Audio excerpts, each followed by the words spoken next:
დღემდე საქართველოში მაინც არის სტერეოტიპები. იყო ისეთი ახტაცებული მაჟორული გამონათქვამები, რომ ხედავთ, როგორ იცავენ თავს, ჩვენ ამერისკენ ვართ, რომლებიც აი თუნდაც იქ მტერს ზიანს აყენებენ. და ადამიანები სოციალურ ქსელშიც დავაკვირდი, რომლებიც პრინციპში არ არიან ისე განწყობილები აგრესიულად რუსეთის მიმართ, ან თქვათ ისეთ რაციონალურად უყურებენ საკითხს, რომ ეს ომი არ არის აქ მარტო ერთი მხარე დაინტერესებული და ორივეს ბრალეულობა შეიძლება იყოს. ომია, გასაგებია, ორი მხარე იბრძვის, მაგრამ რუსეთს რადგან არ იცნობენ, ესეთი ბანალური კითხვები მაინც ისმის. აი ქვეყანა, ამხელა ქვეყანა და ნახეთ რამხელა დარტყმები მიაყენეს უკრაინელებმა და რეაქცია არ აქვს. დასრულებულია რუსეთი, ხედავთ, პუტინი ვერაფერს ვერ შვება. იქ რა ვიცი, ვინც არიან მათი ხელმძღვანელობა, ოფიცრები, გენერალიტეტი ვერაფერს ვერ შვებიან, ხედავთ რა დღეში ჩააგდეს, ანუ აღქმები არის არასწორი. ისინი გამოდიან რა პოზიციით, იცით, ბატონ მიხეილ, რომ წარმოდგენილი აქვთ, რომ რუსეთი არის ისეთი პატარა ზომით პატარა ქვეყანა, როგორიც არის ნებისმიერი ევროპული ნატოს წევრი ქვეყანა ავიღოთ.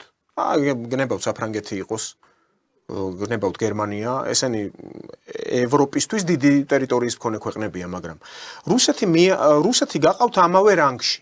რომ ის თუ არის ისეთივე მანდატის მქონე, თქვათ, გაეროში, აქვს ისეთივე გენერალური შტაბი, როგორიც გერმანიას, ან იტალიას, ან საბერძნეთს, ან ნებისმიერ სხვა ქვეყანას, აი ამ პრიზმით აღიქვამენ რუსეთის მოქმედებებს. ვერ წარმოუდგენიათ, რომ უკრების ეს დარტყმები, რომ განადგურდა რამდენიმე სტრატეგიული ბომბდამშენი, თქვათ, ან ასევე ავია გამანადგურებელი. ნახეთ რა დადეს, როგორც ომი როცა იწყებოდა უკრაინაში. აი, რუსეთს ახლა ისეთი ზარალი აქვს, რომ ახლა ჩამოიქცევა. ახლა წერენ, 7 მილიარდამდე ზარალი მიადგა რუსეთს. არ იცნობენ რუსეთს, ვერ ხვდებიან დღემდე, რომ ეს არის ამ ტლანქი დიდი უზარმაზარი ქვეყნისთვის კოღოს ნაკბენივით. მაგალითი ანალოგი, ახლა კიდე ბევრი იმასაც იტყვის, რომ მაშინ 15 რესპუბლიკა იყო, უზბეკები იყვნენ, ყაზახები, ყირგიზები.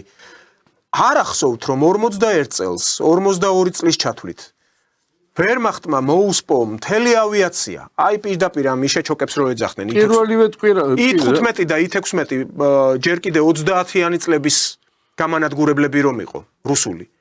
პირდაპირ ისე ჩაუბომბეს ამ მესერშმიტებით და ამ ფოკე-ვულფებით, რომ როგორც სპიჩკის კოლოფები ისე დაუწვეს, აი სასანთის კოლოფები ვიწვავდნენ. დაძირეს მთელი ფლოტი შავ ზღვაში, ბალტიის ზღვაში. ამოყირავებული გემები იყო, პირდაპირ აი ფორშტევენი გემის ამოყირავებული იყო იქ ყირიმის სანაპიროებთან, მთელი აი რაც კი არმადა იყო რუსული, საბჭოთა, ყველაფერი დაუძირეს. მაგრამ 45-ში როგორ დასრულდა, ამას არ ფიქრობენ.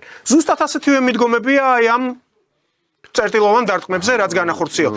და აქ მედინსკის პრეს კონფერენციიდან ანალოგის და მაგალითის მოყვანა შეიძლება. გახსოვთ ხომ უკრაინელი ბავშვების გატაცების შესახებ 100,000-ობით ბავშვია მოტაცებული. მერე ჩამოვიდნენ 20,000-ეო. ეხლა მერე ჩამოვიდნენ 2,000-ე და ახლა სია მოგვაწოდეს 339 ბავშვზე და როგორც ჩვენგან არის წაყვანილი ეს ბავშვები, ისე თვითონ უკრებს ყავთ წაყვანილი ეთნიკურად რუსი ბავშვები, რომლებიც დონბასში ცხოვრობდნენ. ამას გატაცება კი არა, გადარჩენა ეწოდებაო, როდესაც აი ამ რუხ ზონაში მოხვდნენ და ბუფერში, პირდაპირ საომარ მოქმედებებში. ამ ბავშვების ევაკუაცია ხო უნდა მოხდესო და დაიწყეს საიდან 100,000-დან ჩამოვიდნენ 20,000-ეო და საბოლოოდ 329 ბავშვის სია მოგვაწოდეს, იქიდან გასარკვევიაო. თუ კი ვინმე ოჯახში დასაბრუნებელია, დაბრუნდებაო. ანუ აი ამ PR ტექნოლოგიებზე და სტრატეგიაზე აქვს დასავლეთს აწყობილი ეს ყველაფერი და მხარს უბავენ დასავლეთის ქვეყნები.